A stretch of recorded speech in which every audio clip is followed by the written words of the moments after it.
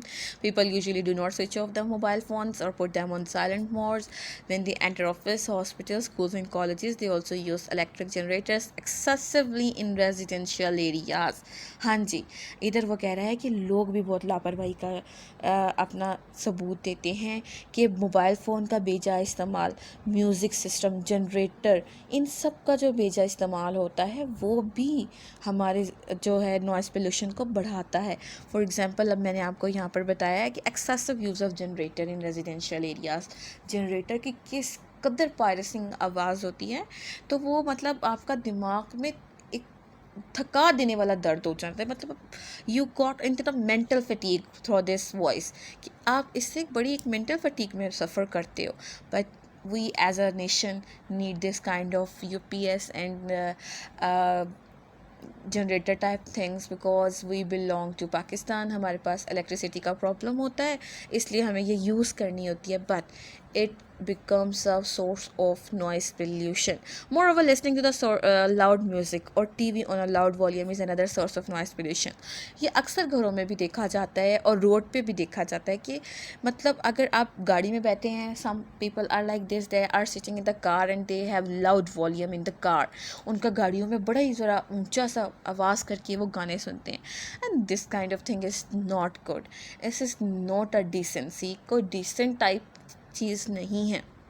اسی طرح گھروں میں بھی it is often seen that even in the people like us, ہماری طرح کے لوگ بھی ہوتے ہیں جو ٹی وی کا آواز جو ہے وہ بہت اونچی کر دیتے ہیں. When we have some kind of favourite show اور میوزک پروگرام ایسا ہوتا ہے تو ہم اپنی آواز اونچی کر دیتے ہیں ٹی وی کی. دس از ناٹ گڈ. وہ کہتے ہیں کہ یہ سب چیزیں جو ہیں دس از ناٹ ایٹ آل فیوریزم، یعنی کہ یہ بالکل بھی فیور نہیں ہے آپ کی مینٹل ہیلتھ کے لیے. This is not favourable. For this, people need to develop some civic responsibility. The responsibility that I am talking about کہ انسان کو اپنے اندر ایک شہری responsibility، ذمہ داری پیدا کرنے کی ضرورت ہے. So that others may not be in trouble because of their careless action. کہ باقی جو ہیں وہ ان کے اس ایکشنز کی وجہ سے، ان کے ان لاپرواہ رویوں کی وجہ سے تکلیف میں نہ پڑیں. This is quite hard. 8th paragraph we have. So let's move towards noise pollution. 6th paragraph. Let me take some move towards 6th paragraph. Noise pollution causes not only environmental damage but it also has a negative impact on human health. It can cause aggression مطلب غصہ، hypertension، normal سے زیادہ خون کا دباؤ، high stress, بہت زیادہ دباؤ، ڈپریشن، افسردگی، انسومنیا ہوتا ہے جی. دس از اے ٹرم، انسومنیا. بے خوابی، اینزائٹی، پریشانی، کرب، بیڈ ٹیمپر، بد مزاجی، ایموشنل اسٹریس، جذباتی دباؤ. یہ تمام طرح کی پرابلمس ہیں جو نوائز پولیوشن جو ہے ہمارے پہ افیکٹ کرتی ہے. Insomnia can further lead to anxiety, یعنی کہ جو انسومنیا ہے وہ آپ کو پریشانی کی طرف لے کے جاتا ہے، بیڈ ٹیمپر کی طرف، آپ کا موڈ خراب ہوتا ہے، اینڈ ایموشنل اسٹریس، اور آپ جو ہوتے ہو وہ جذباتی طور پہ دباؤ میں چلے جاتے ہو. ان ایڈیشن، اس کے علاوہ، اس کے ساتھ ساتھ noise pollution can seriously effect the learners. جو انسان سیکھ رہا ہوتا ہے، جو پڑھ رہا ہوتا ہے، اس کو بہت زیادہ افیکٹ کرتا ہے. It gives them unnecessary mental and physical tension.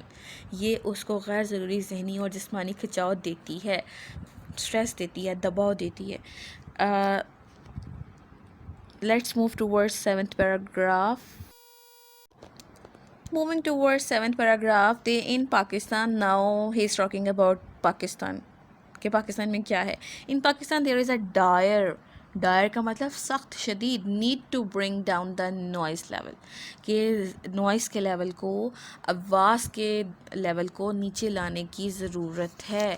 وہ کہتا ہے کہ پاکستان میں شور کے لیول کو نیچے لانے کی بہت شدت سے ضرورت ہے. The government must gear up, gear up کا مطلب ہوتا ہے ریڈی ہونا, تیار ہونا, and utilise various means to control unwarranted noise level. For example, the Punjab environment protection agency recommends around 55 decibels of noise level in residential colony and 75 decibels in commercial areas. These figures must be strictly enforced by the government. Furthermore, the government should ensure smooth traffic flow, block noise emitting vehicles from road, use noise barriers where necessary, and expedite construction work to minimize noise pollution. Also, the residential societies should come forward to frame and enforce rules in their areas to check unnecessaries noise producing agencies. اچھا جی, اب اس paragraph میں وہ کہہ رہا ہے کہ پاکستان میں government کو کیا کردار ادا کرنا چاہیے. وہ کہتا ہے کہ گورنمنٹ کو ہمیشہ ہر قسم کے چیلنج کا سامنا کرنے کے لیے تیار رہنا چاہیے. یعنی کہ آپ دیکھیں in the second line of the 7th paragraph, the government must gear up, کہ ہماری جو گورنمنٹ ہے اس کو ہمیشہ اس چیز کے لیے تیار رہنا چاہیے. مثال کے طور پر پنجاب تحفظ ماحول ایجنسی, یہ جو ابھی میں نے پنجاب انوائرمنٹل پروٹیکشن ایجنسی کی بات کی ہے, وہ تجویز کرتی ہے کہ رہائشی کالونیوں میں شور کا لیول 75 ہونا چاہیے, جبکہ تجارتی علاقوں میں کمرشل ایریا میں it should be 75 in commercial and 55 in residential, یعنی کہ رہائشی علاقوں میں ہونا چاہیے. ان اعداد پر حکومت کو سختی سے عمل درآمد کروانا چاہیے. مزید برآں ان ایڈیشن, یعنی کہ اور اس سے زیادہ حکومت کو ٹریفک کے بلا رکاوٹ بہاؤ کو یقینی بنانا چاہیے. فار ایگزامپل, اب آپ دیکھتے ہیں ہمارے ارد گرد ٹریفک کا فلو بہت زیادہ ہوتا ہے, and there is no system, nobody is there to control. ٹھیک ہے, some kind of traffic wardens are seen, نظر ضرور آتے ہیں آپ کو وہ وہاں پر, but they are doing nothing. So ادھر وہ کہتے ہیں کہ یہاں پر ہماری حکومت کو تھوڑا سا کردار ادا کرنا چاہیے.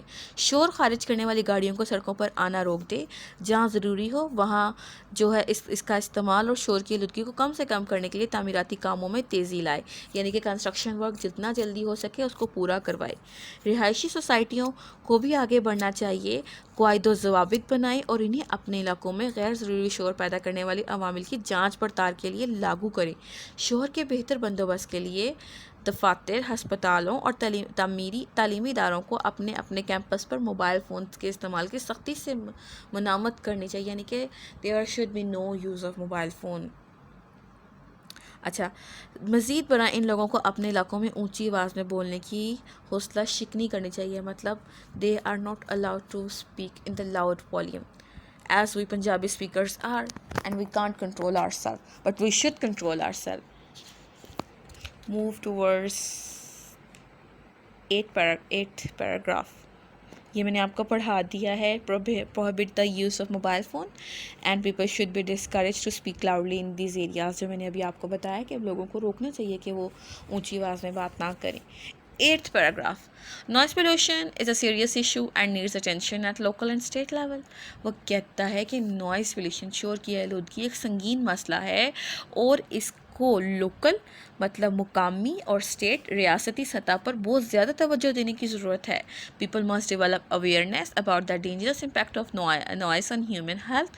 لوگوں کے بیچ میں آگاہی ڈالنی چاہیے کہ انسانی صحت پر خطرناک اثرات ہو سکتے ہیں شور کے. It is therefore a need to acquire more civic science. اسی لیے ہمیں ضرورت ہے کہ ہم اپنے اندر ایک شہری ذمہ داری پیدا کریں, اینڈ رسپانسبلٹی, یعنی ذمہ داری پیدا کریں, to avoid the unnecessary use of noise pollution irritants in the environment. Only then our country would be a much quieter and peaceful place to live in. کہتا ہے کہ یہی وجہ ہے کہ صرف یہی ایک پرابلم ہے جس کی وجہ سے ہماری کنٹری جو ہے وہ بہت زیادہ پرابلم نہیں ہے کہ وہ کہتا ہے کہ یہ ایک ایسی سیوک سینس ہے, اگر یہ رسپانسبلٹی ہمارے اندر ڈیولپ ہو جائے گی تو جو ہماری کنٹری ہے وہ زیادہ پرسکون اور پرامن جگہ ہوگی. سو دس از دا چیپٹر آل اباؤٹ, یہ تھا سارا chapter. In the next lecture we will learn the glossary meanings and we shall do the question answers only, and we'll also do some kind of comprehension passage, unsolved Inshallah, see you in the next chapter, in the next lesson. See you. Allah Hafiz.